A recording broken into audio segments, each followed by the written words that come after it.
Okay, these are the solutions to the review for Chapter 1, Sections 1 through 6. So I'm going to try to work them in order. This video probably broken up in a few different ways. So this is number 1. Okay, number 1 says complete a table of values and use the resulting solution points to sketch the graph, the equation. I'm not going to ask you to do that, but if you want to, you can. We just make a table of values, x, y, and just plug them in. Just do -2, -1, 0, 1, 2. Then we plug them into y. So we get -4 times -2 is 8, plus 1 is 9, -4 times -1 is 4, plus 1 is 5, 1, -3, -7. And then if we're going to graph this, I'm actually going to, let's change this to go like this, okay. Alright, and now I can graph this. I need to go from -2 to 9, 1, 2, 3, 4. Actually, I will just go to -1, 5, 1, 2, 3, 4, 5. And now we just got to get a couple of points. And so, graphing these points, -1, 5 is there, 0, 1 is there, 1, -3 is there. And there's our line. There's lots of different ways you could do that problem. Alright, number 3, graphically estimate the points off of that particular graph. Okay, that graph looks a little bit like a parabola, where that parabola crosses and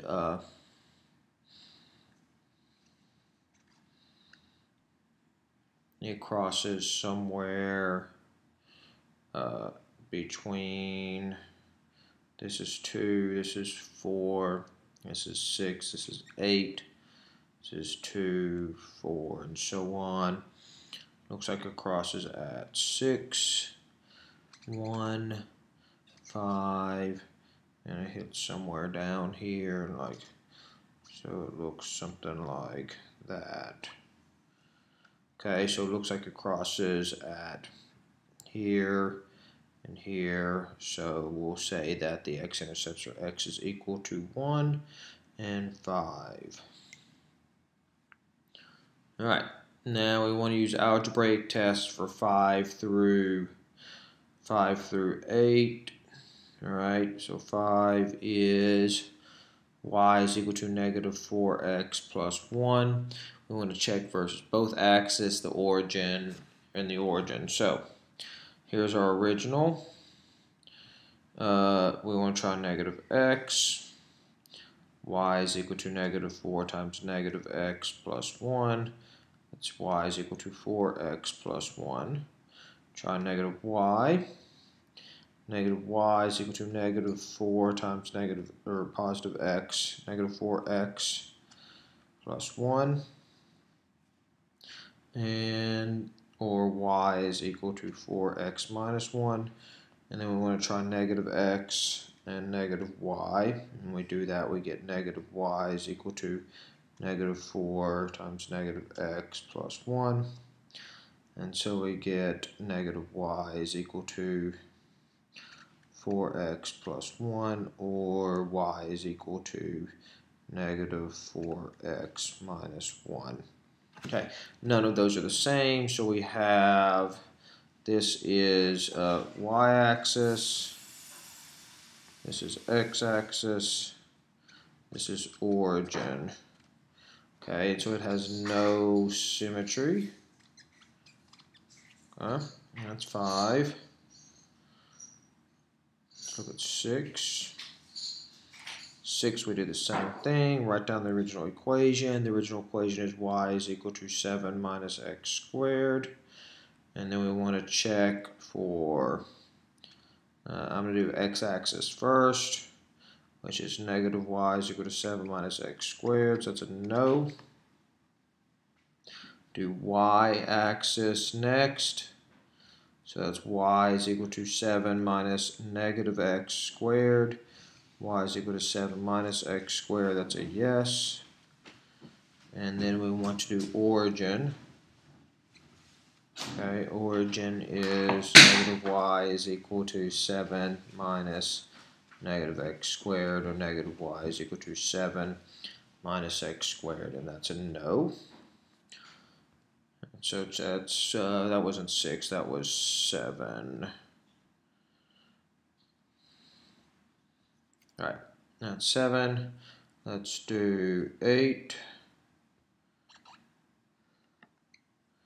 All right, 8 is y is equal to x cubed plus 3.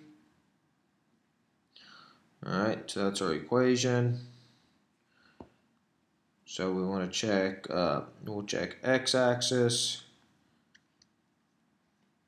Negative y is equal to x cubed plus 3. It's a no. We'll check y-axis. That's y is equal to negative x cubed plus 3, or negative x cubed plus 3. That's a no. And origin. Okay, origin is negative y is equal to negative x cubed plus 3. And so we get negative y is equal to negative x cubed plus 3, or y is equal to x cubed minus 3. And that's a no. Alright, now try 9. Do 9 here. 9 is y is equal to negative absolute value of x minus 2. So try plugging those in. Again, x-axis.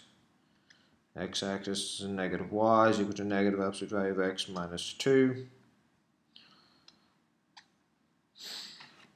That's a no. It's not the same. Y-axis is y is equal to negative absolute value of negative x minus 2. And that's a yes, because that absolute value of negative x is going to be equal to the same thing as the absolute value of x minus 2. So it's a yes. And then origin will be a no. Negative y is equal to negative absolute value of, or negative absolute value of negative x minus 2, or negative y is equal to negative absolute value of x minus 2, and that's a no. Okay, so that runs us through 9. Let's do the circle ones, and remember when you're doing your circle ones that you're dealing with particular forms. So this is the circles, and so the circles go here. Alright, and that's the form x minus h squared plus y minus k squared is equal to r squared. Alright, so let's look at those. Number 13 is x squared plus y squared is equal to 9. So in this case, your center and radius is 0, 0. R is equal to 3. And if I sketch that, doesn't have to be a perfect graph, just has to be an approximate graph. Okay, and I say that's 2, 4. Count by 2's, count by 2's, negative, negative. Graph that, it goes 3 out in every direction. And there's a graph of it. Whereas 15 is a little bit different. 15 is x plus 2 squared plus y squared is equal to 16. Okay, so that tells me that h is negative. H is negative 2. And y is 0, or k is 0, and r is equal to 4. And if we're going to graph that, Okay, we're going left 2. We'll go here. Again, we'll count by 2's. Okay, and if I graph it, it's at -2, 0 is the center. Now we gotta go out 4 in each direction. That's 4, that's 4, that's 4, that's 4. And connect the dots to make a circle. And that is first 15 with that. We'll pick up on 17 with the next video.